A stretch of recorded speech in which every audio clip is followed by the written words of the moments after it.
नमस्कार, news India देख रहे हैं आप और आपके साथ मैं हूं सुरभि तिवारी। वक्त हो चला राजधानी एक्सप्रेस खबरों का। तो सबसे पहले बड़ी खबर आपको उत्तराखंड से बता दें। दरअसल उत्तराखंड से सूत्रों के हवाले से खबर सामने आ रही है। विधानसभा से जुड़ी यह खबर 17 फरवरी से शुरू हो सकता है बजट सत्र। तो पेपरलेस बजट सत्र के लिए विधानसभा पूरी तरह तैयार है। देहरादून में आयोजित हो सकता है बजट सत्र। भराड़ीसैंण विधानसभा में चल रही है ई नेवा का काम।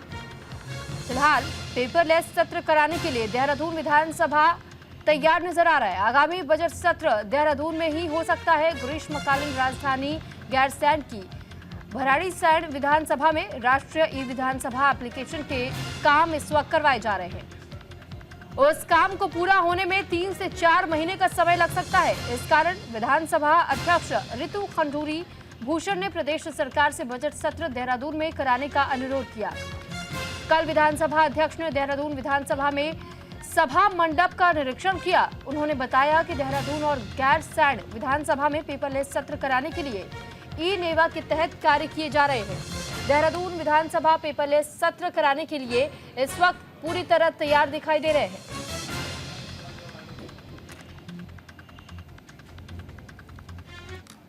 वहाँ पे जिसमें आपको सारी इन्फॉर्मेशन, बेसिकली हम ये मान के चल रहे हैं कि हमारे जो अफसर हैं वो पूरी तरह से ट्रेंड हैं। जो हमारे विधायक हैं उनको भी पत्र जा चुके हैं कि वो ट्रेनिंग के लिए पहुँचे। बेसिकली देखिए, जो डिजिटल वहाँ पर होता है, लैपटॉप आजकल हम सब इस्तेमाल करते हैं, हम लोग सब इस्तेमाल करते हैं, और it is just a tab. वो टैब है वहाँ पे जिसमें आपको सारी इन्फॉर्मेशन पेपर पे पढ़ने की जगह उससे आएगी। लेकिन इसका मतलब ये नहीं है कि हम कम्प्लीटली पेपरलेस तुरंत हो जाएंगे। It will take time. अभी भी आप देखते हैं जो पुराने हमारे ई नेवा हो गए हैं वहाँ भी पेपर की तैयारी रहती है, क्योंकि ये कह देना कि हम फुली ट्रेंड हैं या हमको सब कुछ आ रहा है, वो पॉसिबल नहीं होगा तुरंत। एंड हमारे लिए और हमारे विधायकों के लिए ये लर्निंग एक्सपीरियंस पहला वाला होगा। लेकिन मुझे इतना विश्वास है क्योंकि हम सब लैपटॉप यूज करते हैं, तो बेसिक फंक्शन उसमें आपकी जो इन्फॉर्मेशन हम पेपर पे देते थे वो इन्फॉर्मेशन आपकी अब टैब्स पे आएगी। तो वहीं सीएम धामी ने सांसद अजय भट्ट से मुलाकात की। दिल्ली में सांसद के आवास पर ही भेंट हुई थी। उत्तराखंड के जुड़े अहम मुद्दों को लेकर के चर्चा भी की गई। मुख्यमंत्री पुष्कर सिंह धामी ने नई दिल्ली में पूर्व केंद्रीय राज्य मंत्री और नैनीताल से लोकसभा सांसद अजय भट्ट से उनके आवास पर शिष्टाचार मुलाकात की। इस अवसर पर मुख्यमंत्री धामी ने अजय भट्ट से उत्तराखंड के संबंधित कई समसामयिक विषयों पर विस्तृत चर्चा भी की। तो फिलहाल ये तस्वीर जो इस वक्त आप देख रहे हैं अपनी टीवी स्क्रीन पर, ये मुलाकात मुख्यमंत्री पुष्कर सिंह धामी और अजय भट्ट के बीच हुई थी। मुख्यमंत्री पुष्कर सिंह धामी ने दिल्ली में पूर्व केंद्रीय राज्य मंत्री और नैनीताल से लोकसभा सांसद अजय भट्ट से उनके आवास पर ही मुलाकात की। इस अवसर पर मुख्यमंत्री धामी ने अजय भट्ट से उत्तराखंड के से जुड़ी हुई कई संबंधित और सांसारिक व्यवस्थाओं को लेकर के, विषयों को लेकर के, कई ऐसे मुद्दे जो उत्तराखंड से जुड़ी हुई हैं उनको लेकर भी चर्चा की।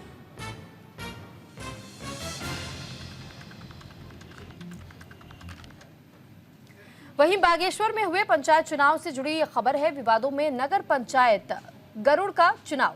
बीजेपी प्रत्याशी ने एसडीएम पर आरोप लगाए हैं। कांग्रेस के भावना वर्मा को जिताने का आरोप है।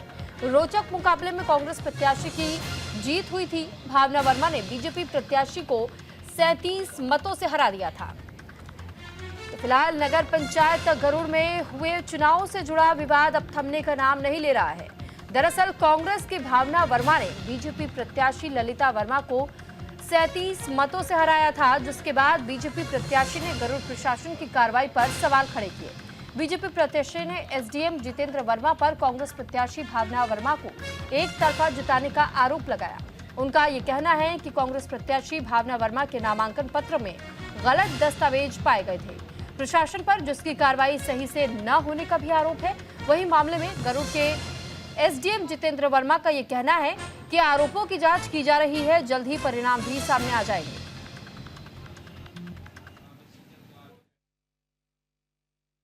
इसमें जो इलेक्शन निकाय इलेक्शन अभी यहाँ पे कंक्लूड हुए हैं, उसमें हमें नामांकन और स्क्रूटनी के उपरांत एक शिकायत प्राप्त हुई थी।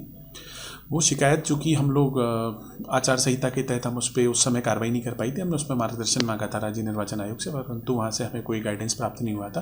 लेकिन चूँकि अब जो है राज्य निर्वाचन आयोग द्वारा आदर्श आचार संहिता को हटाने की घोषणा कर दी गई है, तो अब उसमें अगर हमें ऐसे कोई शिकायती प्राप्त हुआ है तो उस पर अब हम अग्रिम कार्रवाई करेंगे। खबर हरिद्वार से है। हरिद्वार में चल रहे राष्ट्रीय खेल कबड्डी में फिर से हारी उत्तराखंड की टीम। उत्तराखंड की महिला टीम पंजाब से मैच हार गई। पुरुष वर्ग में टीम सर्विसेज ने निराश किया था और वंदना कटारिया स्पोर्ट्स स्टेडियम रोशनाबाद में 38वें राष्ट्रीय खेलों के दूसरे दिन लगातार उत्तराखंड की कबड्डी टीम को निराशा हाथ लगी। पुरुष वर्ग में टीम सर्विसेज और महिला टीम पंजाब से अपने लीग मैच ही हार गई। महिला वर्ग में प्रथम मैच राजस्थान और पश्चिम बंगाल के मध्य हुआ था, जिसमें राजस्थान की टीम 49 से 23 से विजयी रही है। द्वितीय मैच उत्तराखंड और पंजाब के बीच हुआ। पंजाब ने 59-29 से जीत हासिल की और तीसरा मैच कर्नाटक और महाराष्ट्र के बीच खेला गया, जिसमें कि महाराष्ट्र ने 37-33 से जीत प्राप्त की।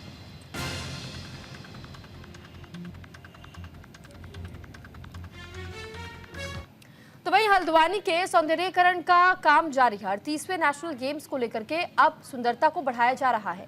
जीवंत पेंटिंग करके सजाया जा रहा है शहर। पेंटिंग के जरिए ही कुमाऊं की संस्कृति को भी दर्शाने की कोशिश की जा रही है। तो 38वें नेशनल गेम्स और शहर की सुंदरता को लेकर आजकल हल्द्वानी शहर के सौंदर्यीकरण का काम चल रहा है। काठगोदाम नरीमन चौराहे से लेकर हल्द्वानी रेलवे स्टेशन तक जीवंत पेंटिंग के जरिए शहर की भव्यता बढ़ाई जा रही है। काठगोदाम से लेकर हल्द्वानी रेलवे स्टेशन तक नेशनल हाईवे के दोनों तरफ की बाउंड्री वॉल पर कुमाऊं की संस्कृति, रहन सहन, खान पान और एपन कला को पेंटिंग के जरिए दर्शाया जा रहा है। जिला प्रशासन नैनीताल और हल्द्वानी नगर निगम की पहल पर यह काम किया जा रहा है। इस काम को अंजाम दे रहे आर्टिस्ट कुसुम पांडे का यह कहना है कि इस पूरे काम को 10 फरवरी तक पूरा किया जाना है। वहीं हल्द्वानी काठगोदाम के नगर आयुक्त का यह कहना है कि इस सौंदर्यीकरण के जरिए ऐसी कोशिश की जा रही है कि नेशनल गेम्स के दौरान हल्द्वानी आने वाले मेहमान अपने साथ अच्छा अनुभव लेकर ही वापस लौटे।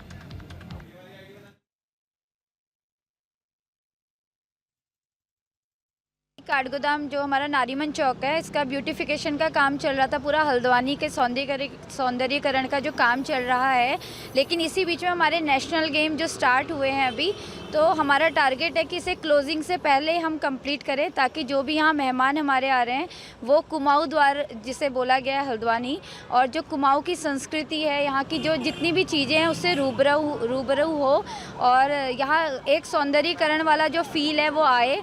तो उसी टारगेट को लेते हुए हम इसे कार्य कर रहे हैं। बिल्कुल, आप देख सकते हैं कि अभी जितने भी शहर के ऑफिस हैं, हमारे उच्च अधिकारियों के निर्देश पे सारे ऑफिसों में भी रंग का कार्य हुआ है। सभी दीवारों को पेंट किया गया है, अलग अलग थीमों में उसको हमारी जो यहाँ की सांस्कृतिक संरचना है उसके आधार पर उनको पेंट किया गया है और जगह जगह लाइटिंग का काम किया जा रहा है। तो सबका उद्देश्य यही है कि बाहर से जो भी हमारे अन्य राज्यों से खिलाड़ी आ रहे हैं वो एक यहाँ से अच्छा अनुभव लेकर जाएँ और हमारा शहर साफ़ सुथरा हो। तो वहीं हल्द्वानी में पुलिस को बड़ी कामयाबी मिली है। यूपी के साइबर फ्रॉड गिरोह का खुलासा हुआ। पुलिस ने गिरोह के 6 सदस्यों को गिरफ्तार किया। बड़ी मात्रा में फर्जी डॉक्यूमेंट भी बरामद किए गए हैं। तो हल्द्वानी में एसओजी और मुखानी पुलिस ने साइबर अपराधियों के खिलाफ बड़ी कार्रवाई करते हुए गिरोह का भंडाफोड़ किया। साथ ही गिरोह के 6 सदस्यों को गिरफ्तार भी कर लिया गया है।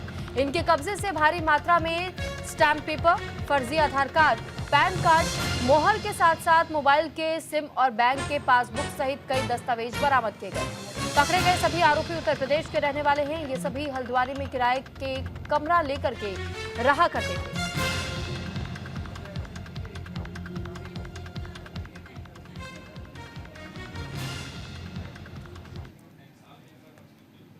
देखिए, थाना मुखानी क्षेत्र में एक सूचना आई थी कि कुछ लोग आ रखे हैं और उन लोगों के द्वारा फर्जी आधार बनाने का कार्य किया जा रहा है। इस सूचना के आधार पर एसओजी और थाना मुखानी की टीम ने जब उन लोगों को पकड़ा तो इनके कब्जे से कुछ फर्जी आधार मिले हैं, साथ ही कुछ फर्जी अकाउंट, करंट अकाउंट के जो फॉर्म है वो भी मिले हैं, कुछ सिम कार्ड भी बरामद हुए और कुछ रजिस्ट्रेशन, जो एंटरप्राइजेज रजिस्ट्रेशन के कुछ एप्लीकेशन फॉर्म भी इनके पास मिले हैं। तो बेसिकली ये लोग फर्जी आधार बनाने के बाद में किसी दुकान का एक रजिस्ट्रेशन तैयार करते थे, उस रजिस्ट्रेशन को यूज करते हुए बैंक में जाके करंट अकाउंट खुलवाते थे और उन करंट अकाउंट के बाद में साइबर फ्रॉड के जो ट्रांजैक्शन उनमें यूज करते थे। इसमें 6 लोगों की गिरफ्तारी हुई है। ये 6 लोग उत्तर प्रदेश के अलग अलग ज़िलों के रहने वाले हैं। इन 6 लोगों का एक जो लीडर है उसके बारे में हम लोग तलाश कर रहे हैं और हम देख रहे हैं कि इस गिरोह में बाकी कौन लोग जुड़े हुए हैं और ये गिरोह साइबर फ्रॉड के साथ में बाकी और किन तरीके की चीज़ों में इन्वॉल्व है। तो कैबिनेट मंत्री गणेश जोशी का जन्मदिन आज है और मसूरी में मंत्री के जन्मदिन से ठीक पहले ही कई गिफ्ट्स भी दिए गए। सरस्वती शिशु विद्या मंदिर में कार्यक्रम का आयोजन करवाया गया। मसूरी नगर पालिका अध्यक्ष मीरा ने शुभारंभ किया इस कार्यक्रम का। मीरा सकलानी ने स्कूल को 5 कंप्यूटर भेंट किए। मसूरी विधायक और कैबिनेट मंत्री गणेश जोशी के जन्मदिन से पहले मसूरी महात्मा योगेश्वर सरस्वती शिशु विद्या मंदिर को पंजाब नेशनल बैंक के सहयोग से 5 कंप्यूटर भेंट किए गए। मसूरी महात्मा योगेश्वर सरस्वती शिशु विद्या मंदिर के सभागार में कार्यक्रम का आयोजन किया गया। कार्यक्रम की मुख्य अतिथि नवनिर्वाचित मसूरी नगरपालिका अध्यक्ष मीरा सकलानी ने कार्यक्रम का शुभारंभ किया। इस मौके पर सरस्वती शिशु मंदिर के पदाधिकारी ने मीरा सकलानी का स्वागत किया और वहीं पंजाब नेशनल बैंक के प्रबंधक वैभव और मीरा सकलानी ने स्कूल को 5 कंप्यूटर इस दौरान भेंट किए थे। उनके जन्मदिन को एक सेवा सप्ताह के रूप में हम मना रहे हैं। आपने देखा होगा हमने कल भी एक कार्यक्रम किया था, प्रेस क्लब में एसी वितरित की थी। आज इस शिक्षा के मंदिर में कंप्यूटर वितरण का कार्यक्रम आयोजित किया गया है और पूरे हफ्ते कुछ ना कुछ कार्यक्रम होते रहेंगे। पूरे शहर में जो आंगनवाड़ी केंद्र हैं वहाँ पे बच्चों को गर्म कपड़े भी वितरित किए जाएंगे। कल एक भव्य कार्यक्रम कार्यकर्ताओं के द्वारा देहरादून में भी आयोजित किया जाएगा। तो ये पूरा सप्ताह हम लोग उनके जन्मदिन के सेवा सप्ताह के रूप में मना रहे हैं, क्योंकि उनका कार्यकर्ताओं के प्रति समर्पण, लोगों के लिए जो जिस तरीके से वो काम करते हैं, तो हमारी भी जिम्मेदारी बनती है कि उनके जन्मदिन को हम बड़ी धूमधाम से मनाएं। महाकुंभ के लिए रेलवे ने सुविधा दी है। हरिद्वार से 4 स्पेशल ट्रेन चलाएगा रेलवे। तो 1 से 14 फरवरी के बीच 4 ट्रेनें और चलेंगी। रुड़की और मुरादाबाद से होकर के गुजरेंगी 2 ट्रेनें। प्रयागराज में चल रहे महाकुंभ के दौरान यात्रियों की सुविधा को देखते हुए रेलवे अब 4 स्पेशल ट्रेन संचालित करेगा, जो कि 1 फरवरी से लेकर 14 फरवरी के बीच संचालित होंगी। मुरादाबाद मंडल के वरिष्ठ मंडल वाणिज्य प्रबंधक ने इस बात की जानकारी साझा की कि महाकुंभ के दौरान एक स्पेशल एक्सप्रेस ट्रेन दिल्ली और फाफामऊ रेलवे स्टेशन के बीच संचालित होगी।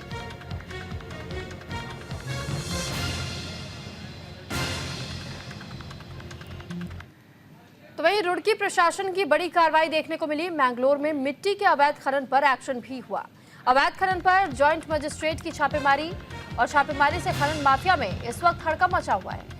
रुड़की के मंगलौर में मिट्टी के अवैध खनन को लेकर के प्रशासन ने बड़ी कार्रवाई को अंजाम दिया। जॉइंट मजिस्ट्रेट आशीष मिश्रा और तहसीलदार विकास अवस्थी ने खनन माफिया के ठिकानों पर छापेमारी की। छापेमारी के बाद खनन माफिया में हड़कंप मच गया। वहीं इस मौके पर जॉइंट मजिस्ट्रेट आशीष मिश्रा ने बताया कि मंगलौर क्षेत्र में अवैध तरीके से मिट्टी के अवैध खनन की सूचना प्राप्त हो रही थी, जिसके बाद मौके पर निरीक्षण किया गया। तो फिर इससे संबंधित कई जानकारियां सामने आई और अधिकारियों की जिम्मेदारी भी अब तय की जा रही है। साथ ही आरोपियों पर भी कार्रवाई की जाएगी। मेरे संज्ञान में यह आया है कि ईंट भट्टे जो हैं और कुछ खनन माफिया द्वारा जो है निजी संपत्ति जो है, निजी खेत जो है बिना रॉयल्टी जमा किए हुए जो है उनमें से मिट्टी का अवैध खनन किया जा रहा है। तो उसके संबंध में जो है मैंने स्वयं आज जो है निर्णय किया कि आज मौके पर जाके स्वयं जो है निरीक्षण करूँगा। तो इसमें जिसकी भी जिम्मेदारी होगी, जिस भी अधिकारी की कानूनी स्तर पे या फिर पटवारी स्तर पे, उसकी जिम्मेदारी तय की जाएगी।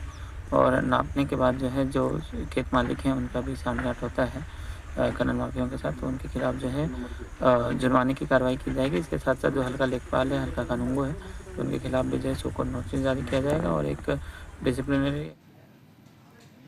हरिद्वार में शारदीय कावड़ मेले की तैयारियां अब शुरू कर दी गई हैं। अधिकारियों ने स्थलीय निरीक्षण भी किया। तो मेले को लेकर के प्रशासन ने सख्त निर्देश जारी किए। 15 फरवरी से 26 फरवरी तक अब मेला चलेगा। तो फिलहाल हरिद्वार में होने वाले 11 दिवसीय शारदीय कावड़ मेले की सकुशल संचालन के लिए प्रशासन ने तैयारियां तेज कर दी हैं और ये मेला 15 फरवरी से लेकर 26 फरवरी तक चलेगा।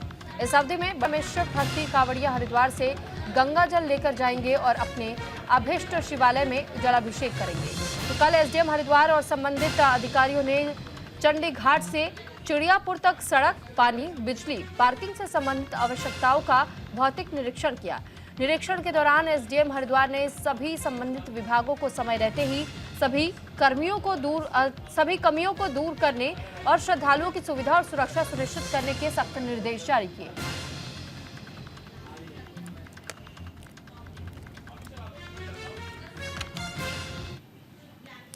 तो उत्तराखंड वासियों को सीएम धामी की बड़ी सौगात मिली। सीएम धामी ने स्वास्थ्य के क्षेत्र में बड़ी राहत पहुंचाई है और साथ ही मेडिकल कॉलेज में एक समान यूजर चार्ज लागू किया जा रहा है, यानी कि मरीजों से अब सिर्फ एक समान ही चार्ज किसी से भी वसूला जाएगा। यानी कि आपको एक्स्ट्रा पेमेंट के लिए अगर कोई कहता है तो आप इसकी शिकायत कर सकते हैं। फिलहाल ये जानकारी आपको दे दें कि उत्तराखंड की स्वास्थ्य महानिदेशक डॉक्टर सुनीता टामटा ने ये बताया कि उत्तराखंड के सभी मेडिकल कॉलेजों में मरीजों से एक समान यूजर चार्ज लिया जा रहा है। इसके तहत ओपीडी, आईपीडी पंजीकरण के साथ ही वार्ड चार्ज समेत एम्बुलेंस के लिए भी यूजर चार्ज एक समान कर दिए गए हैं। उन्होंने ये बताया कि नए आदेश के बाद से अब सभी मेडिकल कॉलेजों से जुड़े अस्पतालों में ओपीडी पंजीकरण का शुल्क 20 रुपए होगा, जबकि भर्ती के लिए आईपीडी पंजीकरण शुल्क 50 रुपए किया गया। जनरल वार्ड का शुल्क 25 रुपए, प्राइवेट वार्ड 300 रुपए, एसी वार्ड का चार्ज 1000 रुपए होगा और एम्बुलेंस का चार्ज पहले 5 किलोमीटर के लिए 200 रुपए, तो इसके बाद 20 रुपए प्रति किलोमीटर चार्ज किया जाएगा। और इसके अलावा रेडियोलॉजी जांच, डायग्नोस्टिक परीक्षण, पैथोलॉजी जांच को सीजीएचएस की दरों को भी लागू किया जाएगा।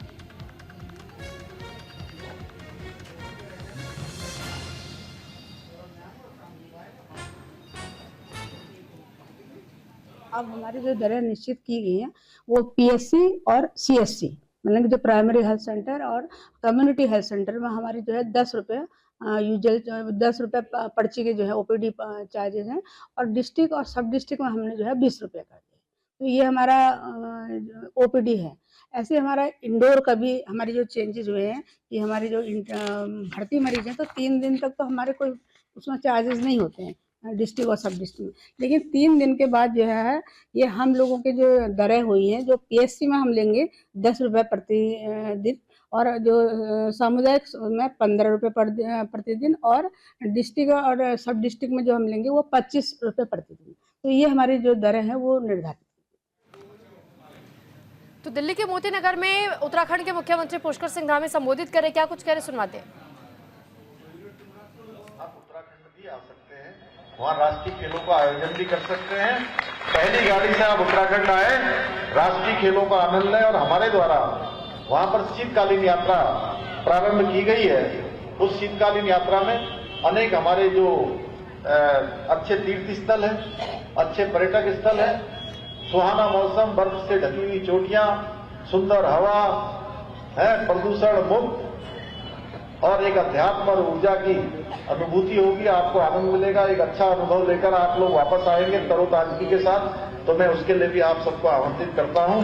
इन्हीं शब्दों के साथ आप सबसे फिर से एक बार निवेदन करते हुए कि हरीश खुराना जी को भारी मतों से जिताकर और 4 नंबर पर इसका कमल का फूल का बटन है ईवीएम में। कौन से नंबर पर है, कौन से नंबर पर है सबको पता है। तो आप सब 4 नंबर वाला बटन दबाकर कमल के फूल वाला हरीश जी को जो है विधानसभा भेज देंगे और डबल इंजन की सरकार बना देंगे। इतना ही निवेदन करते हुए मैं अपनी बात समाप्त करता हूं।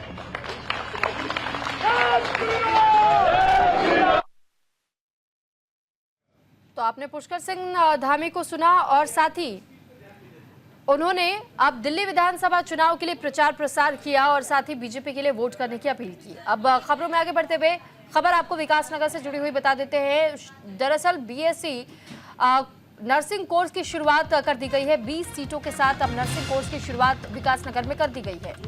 लेमन अस्पताल में कॉलेज ऑफ नर्सिंग का उद्घाटन हुआ। विधायक मुन्ना सिंह चौहान ने कार्यक्रम में शिरकत की। विकासनगर के लेमन हॉस्पिटल में अब बच्चे बीएससी नर्सिंग कोर्स भी कर सकेंगे।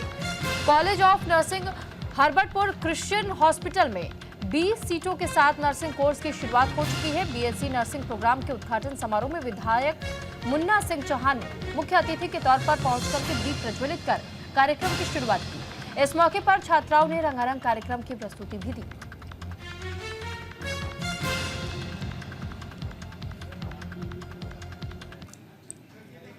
ये निश्चित रूप से बहुत ही खुशी का पल है, बहुत अच्छी बात है हमारे क्षेत्र के लिए। और यहाँ से बाकायदा ग्रेजुएट नर्सेज, जिसे बीएससी नर्सिंग के कोर्सेज है, तो ग्रेजुएट नर्सेज हमें यहाँ से मिलेगी। और इस क्षेत्र में तो क्वालिटी नर्सिंग सर्विसेज मिलेगी ही, लेकिन यहाँ से पढ़ करके निकलने वाले बच्चे, उनका प्लेसमेंट देश और दुनिया में अलग अलग क्षेत्रों में के रास्ते भी बहुत तेजी से खुलेंगे। तो ये बहुत लंबे समय से मांग थी यहाँ पर। इस बीच हरिद्वार से एक बड़ी खबर आपको बता दें, एसटीएफ और बदमाश के बीच मुठभेड़ हुई। मुठभेड़ के बाद जेल से फरार कैदी गिरफ्तार कर लिया गया।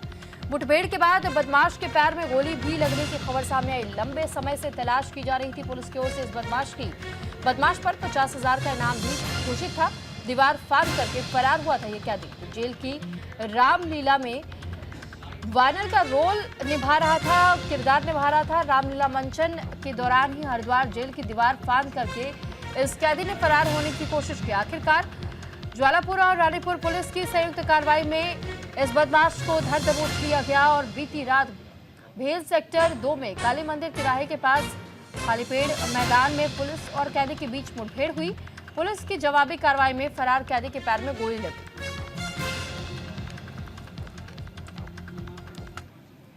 और फिलहाल यहां रुक रहे एक छोटे से ब्रेक के लिए।